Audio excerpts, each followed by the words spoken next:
3 different artists from 3 different decades in 3 different countries using 3 different mediums have all depicted the same image. We're going to look at the journalist, the prisoner, and the communist.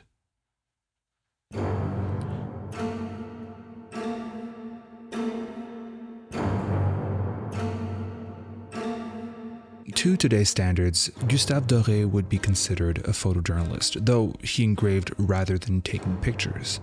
In 1872, he published with the journalist William Blanchard Gerald, London, A Pilgrimage, a book including 180 engravings by Doré, which documented life in Victorian London without shying away from its misery. Newgate, Exercise Yard, 1872, shows a glimpse of that misery by illustrating the repressive, vindictive, and alienating conditions experienced by prisoners at London's Newgate prison. Men, all dressed the same, are rounded up under the watchful eyes of other men in top hats in a small courtyard bordered by tall stone walls. Despite the static nature of an image, we know these men are slowly walking in circles. There's a slump to all of them. This is their exercise. Walking in circles like cattle, with the only thing to look at being the back of the neck of the inmate in front of you. This may sound incredibly soul-crushing, which it is.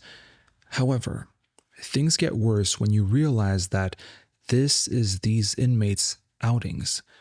This is their breath of fresh air, their time to stretch their legs out. An image of a prisoner in his cell could have greatly illustrated the conditions of prisoners. However, Doré showed us the oppressive walls of the institutions, its dehumanizing and its alienating nature through repetitive, meaningless tasks.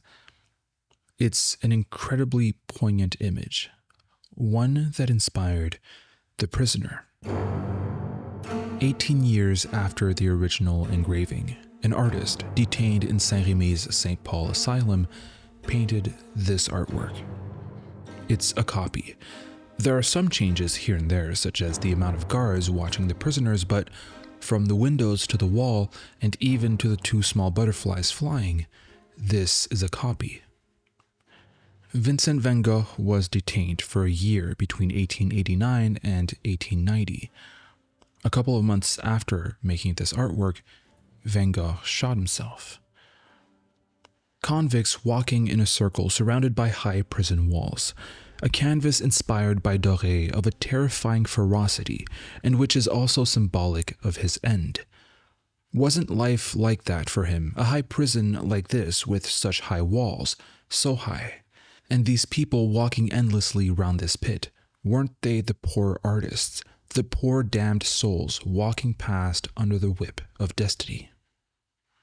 Van Gogh copied Doré's Newgate Exercise Yard 1872 while being himself detained, though he was voluntarily detained.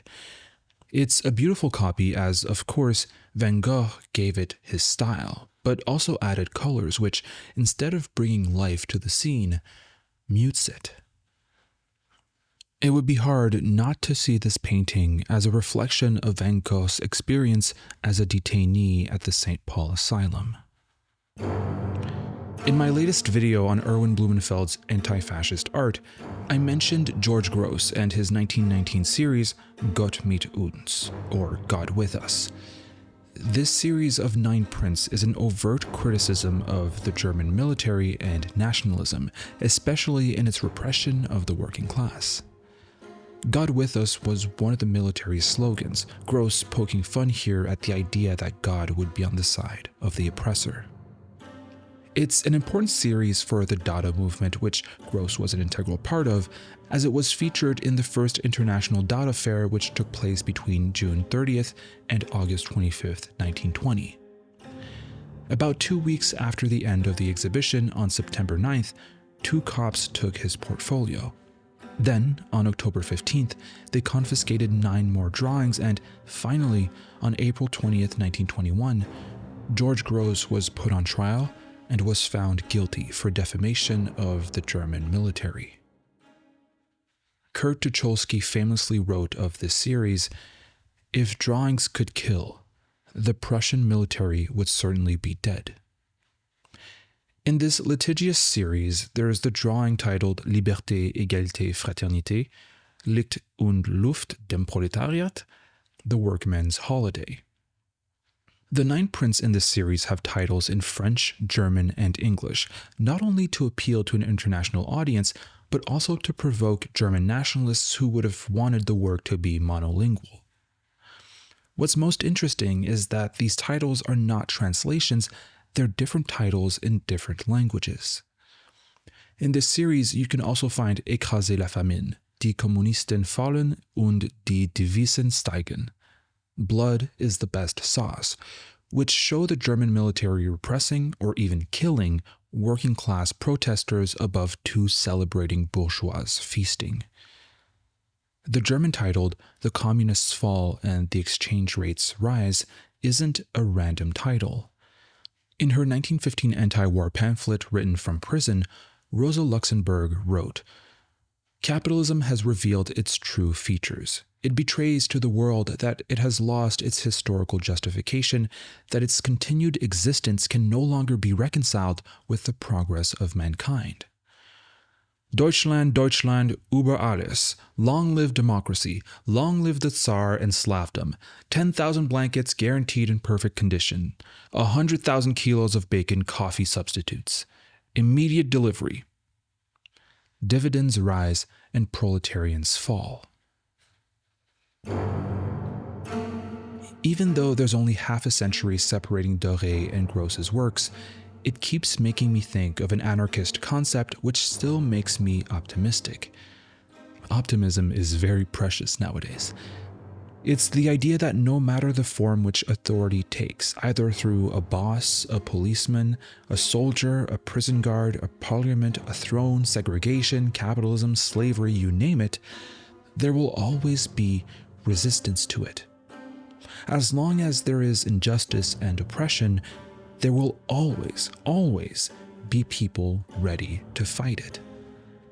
From an engraving made in 1872 as a documentation of London's prisoners, to an 1890 painting made by a patient at an asylum in the south of France, to a drawing made in 1919 by a German communist denouncing the authoritarian bent of his country, this image is a great example of how, throughout art history, artists speak to each other through various times, places, and contexts.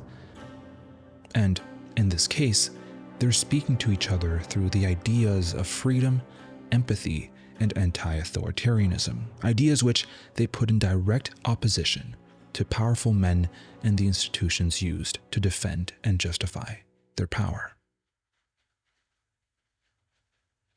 Thank you so much for watching. Thank you, Roman Brendel, X Towns, and every other patron for supporting the channel. Check out patreon.com/thecanvas if you want to help out this channel. I, for the first time, maybe in the history of this channel, actually did what I said I would do, which is a video on George Grosz. Though it's not exactly a video on George Grosz, but it's still, I feel like it counts, right? I held my promise, which is rare. Which is actually rare. So yeah, I actually did that video as I promised. I'm very proud of myself for doing that. By the way, there's no camera because I'm on the road right now. I'm actually at my mom's place, and I'm visiting. Comment, as always. I read everything. Check out my Instagram. Check out my Letterboxd. I watched A Ghost Story yesterday, an A24 movie. It was beautiful. I fucking loved it. So I recommend it, obviously. Okay, I don't know what else to say. So I'll let you go. You can go. Have a nice week. Hopefully the next video is on fascism. If it's not, which is very possible that it's not, because again, I'm on the road. It'll be a great video nonetheless, I'm pretty sure. Oh, I found a book in a bookstore recently on Victor Hugo's art. I was really surprised that he did drawings, and they're kind of beautiful. So I might make a video on that. Maybe. That's not a promise. So that way you can't hold it against me. All right. Goodbye. Have a nice week or 2 weeks, and see you later or on Instagram. I've posted 2 stories recently. They were hilarious. Really, really funny, I think. if you didn't see them, then you should just follow my Instagram and see how actually hilarious I am on there. Okay, bye.